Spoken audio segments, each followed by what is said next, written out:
És gener i parlem del calci. Sabies que el calci és molt important per la paret de les cèl·lules vegetals, que vindria a ser l'esquelet de les plantes? I aporta rigidesa, és com els ossos i la pell dels humans.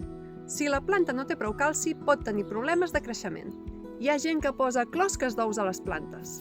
Ho fan per aportar-hi calci, però el calci no és un nutrient que es mogui fàcilment a dins la planta. Només viatja dissol en aigua. I el calci de la closca és carbonat càlcic, una forma molt poc soluble.